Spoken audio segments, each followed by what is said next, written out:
ओम शांति। आज 20 अगस्त 2021 की साकार मुरली। आज बाबा ने कहा, मीठे बच्चे, बाप के राइट हैंड बनना है तो हर बात में राइटियस बनो, सदा श्रेष्ठ कर्म करो। प्रश्न, कौन सा संस्कार सेवा में बहुत विघ्न डालता है? उत्तर, भाव स्वभाव के कारण। आपस में जो द्वैत मत के संस्कार हो जाते हैं वो सेवा में बहुत विघ्न डालते हैं। दो मतों से बहुत नुकसान होता है। क्रोध का भूत ऐसा है जो भगवान का भी सामना करने में देरी ना करे। इसलिए बाबा कहते हैं, मीठे बच्चे, ऐसा कोई भी संस्कार हो तो उसे निकाल दो। गीत है, तकदीर जगा कर आई हूं। ओम शांति। मीठे मीठे रूहानी बच्चों ने गीत सुना। रूहानी बच्चों अर्थात शिव बाबा जो सुप्रीम रूह है, उनके बच्चों आत्माओं ने शरीर रूपी कर्मेंद्रियों द्वारा गीत सुना। अब तो बच्चों को आत्म अभिमानी बनना है। बहुत मेहनत भी है। घड़ी घड़ी अपने को आत्मा समझ बाप को याद करना है। यह गुप्त मेहनत। बाप भी गुप्त तो मेहनत भी गुप्त कराते हैं। बाप स्वयं आकर कहते हैं, बच्चों मुझे याद करो तो कल्प 5000 वर्ष पहले मुआफिक फिर से सतो प्रधान बनेंगे। बच्चे समझते हैं हम ही सतो प्रधान थे, फिर हम ही अब तमो प्रधान बने हैं। सतो प्रधान बनना है जरूर। गीत में भी कहते हैं, तकदीर जो गंवाई हुई है वो फिर पाने के लिए तदबीर कराने वाला एक ही सर्वशक्तिमान बाप है, क्योंकि सबको पावन बनाते हैं ना। बाप बच्चों को समझाते हैं, हे रूहानी बच्चों, अब तकदीर बनाने आए हो। स्टूडेंट स्कूल में तकदीर बनाने जाते हैं ना, वो तो छोटे बच्चे होते हैं। तुम छोटे नहीं हो, तुम तो बड़े बुजुर्ग हो, तकदीर बना रहे हो। हाँ, कोई बूढ़े बूढ़े भी हैं। बुढ़ापे से जवानी में पढ़ना अच्छा होता है। जवान की बुद्धि अच्छी होती है। यह तो सबके लिए बहुत सहज है। तुम्हारा शरीर तो बड़ा है ना, यह बेबी है, इतना नहीं समझ सकेंगे क्योंकि आर्गन से छोटे हैं। स्तुति, निंदा, दुख, सुख, इन बातों को तुम समझ सकते हो। आत्मा तो बिंदी है, शरीर बढ़ता रहता है। आत्मा तो एक रस ही होती है, कभी घटती बढ़ती नहीं।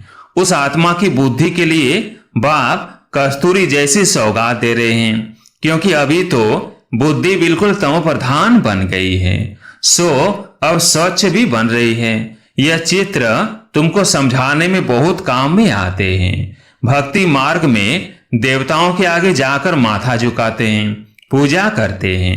आगे तुम भी अंधश्रद्धा से जाते थे, शिव के मंदिर में जाते थे। तुमको यह थोड़ी पता था कि यह शिव बाबा है। बाबा से जरूर वर्षा मिला है, तब तो उनकी महिमा गाई जाती है। कोई अच्छा काम करके जाते हैं तो उनकी महिमा गाई जाती है। स्टैम्प बनानी चाहिए शिव बाबा की। शिव बाबा गीता सर्वोनाइजर, ये स्टैम्प सहज बन सकेंगी। वो बाप सबको सुख देने वाला है। बाप कहते हैं, मैं तुमको सुखधाम का मालिक बनाने वाला हूँ। बुढ़िया भी यह तो समझती होगी कि हम आए हैं शिव बाबा के पास, जो विचित्र है, जिसने इस चित्र अर्थात तन में प्रवेश किया है। निराकार को विचित्र कहा जाता है। बुद्धि में रहता है हम शिव बाबा के पास जाते हैं, जिसने यह टेम्परेरी चित्र धारण किया है। पतितों को पावन बनाए मुक्ति जीवन मुक्ति देते हैं, अथवा शांति धाम सुख धाम का रहवासी बनाते हैं। मनुष्य शांति के लिए ही कोशिश करते हैं। भगवान मिले तो शांति मिले, सुख के लिए पुरुषार्थ नहीं करते हैं। बस बाप के पास घर जाए, भगवान मिले। इस समय सब मुक्ति की चाहना रखने वाले हैं। जीवन मुक्ति लेने वाले सिर्फ तुम ब्राह्मण ही हो, बाकी सब मुक्ति की चाहना रखने वाले हैं। जीवन मुक्ति का रास्ता बताने वाला कोई है ही नहीं।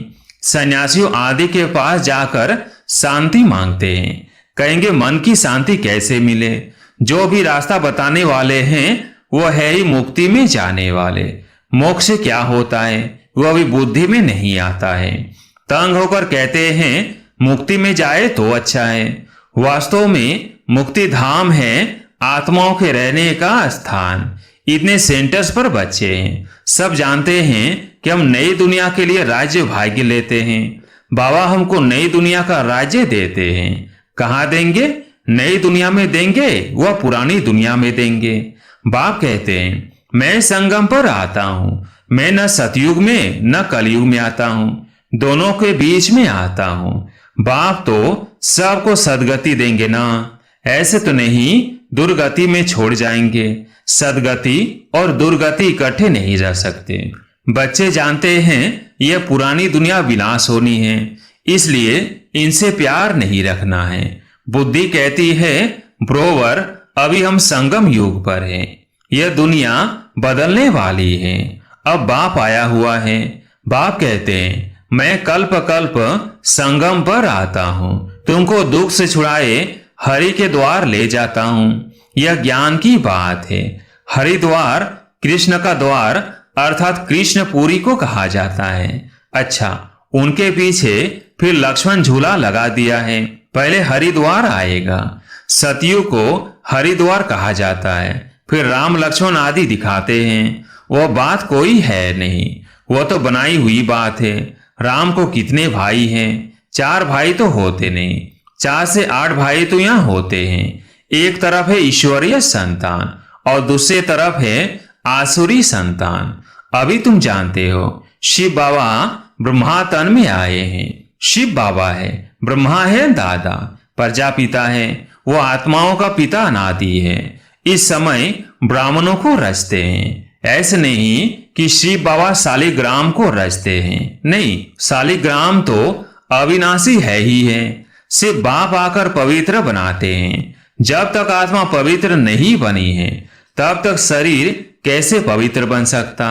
हम आत्माएं पवित्र थी तो सतो प्रधान थी, अभी अपवित्र तमो प्रधान है, फिर सतो प्रधान कैसे बने? यह तो सह समझने की बात है। तुम इस समय खाद पड़ने से पतित तमो प्रधान हो गए हो, अब ही सतो प्रधान बनना है। हिसाब किताब चुकतो कर सब शांति धाम व सुख धाम में आएंगे। आत्माएं निराकारी घर से कैसे आती है?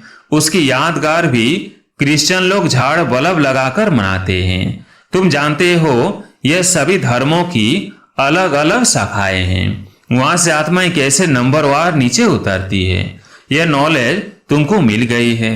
हम आत्माओं का घर शांति धाम है। अब यह संगम, वहां सब आत्माएं आ जाएंगी, फिर सब जाएंगे। प्रलय तो होने की नहीं है।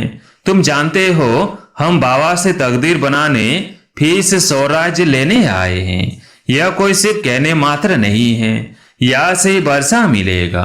बाप कहते हैं देह सहित जो भी देख मित्र संबंधी आदि है सबको भूल जाओ। चित्र और विचित्र है ना, विचित्र उनको कहा जाता है जिनको देखा नहीं जाता है। यह बहुत महीन बातें हैं। आत्मा कितनी छोटी है, उनको घड़ी घड़ी पाठ बजाना पड़ता है और किसकी बुद्धि में ऐसी बातें है नहीं। पहले पहले तो यह बुद्धि में बिठाना है कि हम आत्मा हैं, वो हमारा बाप है। उनको ही पतित पावन हे भगवान के याद करते हैं। दूसरी कोई जगह जाने की दरकार नहीं है। तो याद भी एक को करना चाहिए ना। भगवान को याद करते हैं तो जरूर उनसे कुछ मिलने का होगा। फिर दर दर धक्के क्यों खाते हो? भगवान को तो परम धाम से आना पड़ेगा ना। हम तो जा नहीं सकते क्योंकि पतित है। पतित वहां जा ना सके। अभी तुम वंडर खाते हो। भक्ति मार्ग का पाठ कैसे वंडरफुल है। एक भगवान को ही याद करते हैं, हे ईश्वर, हे परम पिता, ओ गॉड फादर। जब वो एक ही हैं फिर दूसरे तरफ धक्के क्यों खाते हो? वो एक ऊपर में रहते हैं। परंतु यह सब नूंद है। ड्रामा अनुसार भक्ति करते हैं बेहद बेसमझी से। अभी तुम फिर बेहद समझदार बनते हो। सीमत पर चलने वाले ही समझदार बनते हैं। वह भी छिपे नहीं रह सकते। वह सदैव श्रेष्ठचारी काम ही करेंगे। बाप कहते हैं हम दुख हरता सुख करता है। तो बच्चों को भी कितना मीठा बनना चाहिए, बाप का राइट हैंड बनना चाहिए। ऐसे बच्चे ही बाप को प्रिय लगते हैं। राइट हैंड है ना। तुमको मालूम है लेफ्ट हाथ से इतना काम नहीं कर सकते हैं क्योंकि राइट हाथ राइटियस काम करते हैं। इसलिए इस राइट हाथ को इस शुभ काम में लगाते हैं। पूजा हमेशा राइट हैंड से करते हैं। बाप कहते हैं हर बात में राइटियस बनो, बाप मिला है तो खुशी होनी चाहिए। बाप कहते हैं मामेकम याद करो तो फिर अंतमति सो गति हो जाएगी। मत और गत, वह गति करने की मत एक ही है। गाया भी जाता है ईश्वर की गत मत ईश्वर ही जाने, पतित पावन वही है। वह जानते हैं मैं मनुष्यों को पावन बनाए दुर्गति से सदगति में कैसे ले जाऊंगा। भक्ति मार्ग में कितनी मेहनत करते हैं परंतु सदगति होती नहीं, फल कुछ भी मिलता नहीं। सदगति देने वाला तो एक ही बाप है। भक्ति में जो जिस भावना से पूजा करते हैं उनको वो फल देने वाला मैं ही हूं। ड्रामा में नून थे, उनको आप ही मिल जाता है अपने पुरुषार्थ से। अपवित्र भी अपने पुरुषार्थ से बच्चों को बनना है। बाप कहते हैं मीठे मीठे बच्चों बाप को याद करो, वही सर्वशक्तिमान ऑलमाइटी ऑथोरिटी कितना अच्छा बनाते हैं। तुम सब कुछ जान चुके हो फिर बाप से वर्षा ले रहे हो। रचयिता और रचना की नॉलेज तुम्हारी बुद्धि में है। तुम जानते हो यह नॉलेज हमारे में नहीं थी। यज्ञ तप आदि करना, शास्त्र आदि सुनना, यह शास्त्रों की नॉलेज, उनको भक्ति कहा जाता। उसमें एम ऑब्जेक्ट कुछ है नहीं। पढ़ाई में एम ऑब्जेक्ट रहती है, कोई न कोई प्रकार की नॉलेज होती है। हमको पतित से पावन बनने की नॉलेज पतित पावन बाप ने दी है। सृष्टि के आदि मध्य अंत की नॉलेज बाप ने दी है। यह सृष्टि चक्र कैसे फिरता है इसमें सभी एक्टर्स पार्टधारी हैं। यह अनादि नाटक बना हुआ है। यह बेहद की नॉलेज तो जरूर होनी चाहिए। तुम बच्चे जानते हो अभी हम घोर अंधियारे से निकल घोर सोझरे में जा रहे हैं। तुम अभी देवता बन रहे हो। यह भी समझाना है कि आदि सनातन देवी देवता धर्म है जिसे हिंदू धर्म कह दिया है। धीरे धीरे यह बात भी समझ जाएंगे। बच्चों को खड़ा होना चाहिए, इसमें तो ढेर बच्चे चाहिए। दिल्ली में कॉन्फ्रेंस करनी पड़े, परिस्तान भी दिल्ली को कहा जाता है। यही जमुना का कंठा था। दिल्ली कैपिटल है, बहुतों के हाथ आई है। देवताओं की कैपिटल भी यही थी।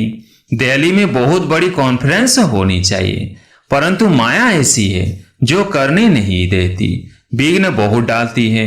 आजकल भाव स्वभाव ही बहुत हो गए हैं ना। बच्चों को आपस में मिलकर सर्विस में लगना है। वे लोग भी आपस में नहीं मिलते हैं तो राजा ही उड़ जाती है। दो पार्टी हो जाती है तो प्रेसिडेंट को भी उड़ा देते हैं। द्वैत मत बड़ा नुकसान करती है। फिर भगवान का भी सामना करने में देरी नहीं करते हैं। नुकसान भी बहुत करते हैं। क्रोध का भूत आ जाता है तो बात मत पूछो। इसलिए बाबा कहते हैं गुड़ जाने गुड़ की गोथरी जाने। बाप बच्चों को सृष्टि के आदि मध्य अंत का नॉलेज सुना रहे हैं। अब कोई धारण करे वह न करे, वह पुरुषार्थ पर मदार। ऐसे नहीं कोई पर बाबा आशीर्वाद वह कृपया करेंगे। इसमें कृपया आदि मांगने की बात नहीं। प्रेरणा से अगर योग और ज्ञान सिखलाना होता फिर तो बाप कहते हैं मैं इस गंदी दुनिया में आता क्यों। प्रेरणा आशीर्वाद ये सब भक्ति मार्ग के अक्षर हैं। इसमें पुरुषार्थ करना होता है, प्रेरणा की बात नहीं। तुमको 3 इंजन मिली है इकट्ठी, वहां तो बाप अलग टीचर अलग मिलता है, गुरु पिछाड़ी में मिलता है। यहाँ तो ये तीनों ही इकट्ठे हैं। बाप कहते हैं मैं तुमको पूज्य बनाता हूं, तुम फिर पुजारी बन जाएंगे। बड़ा युक्ति से समझाना है, ऐसा न हो कोई बेहोश हो जाए। पहले पहले मुख्य है 2 बाप की बात। भगवान बाप है, उनका जन्म शिव जयंती भी यहाँ मनाते हैं। जरूर स्वर्ग का मालिक बनाते होंगे। भारत में ही स्वर्ग था। अभी नरक के विनाश के लिए महाभारत लड़ाई खड़ी है। जरूर बाप नई दुनिया की स्थापना कराने वाला भी है। बाप की श्रीमत पर ही हम कहते हैं कि भारत को हम पावन बनाकर ही छोड़ेंगे। अच्छा, मीठे मीठे सिकिलधे बच्चों प्रति माता पिता बाप दादा का याद प्यार और गुड मॉर्निंग। रूहानी बाप की रूहानी बच्चों को नमस्ते। हम रूहानी बच्चों की रूहानी बाप दादा को याद प्यार गुड मॉर्निंग नमस्ते नमस्ते। धारणा के लिए मुख्य सार। पहला पॉइंट, जैसे बाप दुख हरता सुख करता है ऐसे बाप समान बनना है। बहुत मीठा बनना है, सदा शुभ काम करके राइट हैंड बन जाना है। दूसरा पॉइंट, कभी दो मतें नहीं बनानी है। भाव स्वभाव में आकर एक दो का सामना नहीं करना है। क्रोध का भूत निकाल देना है। आज प्यारे मीठे बाबा का वरदान, फरियाद को याद में परिवर्तन करने वाले स्वतः और निरंतर योगी भव। फरियाद को याद में परिवर्तन करने वाले स्वतः और निरंतर योगी भव।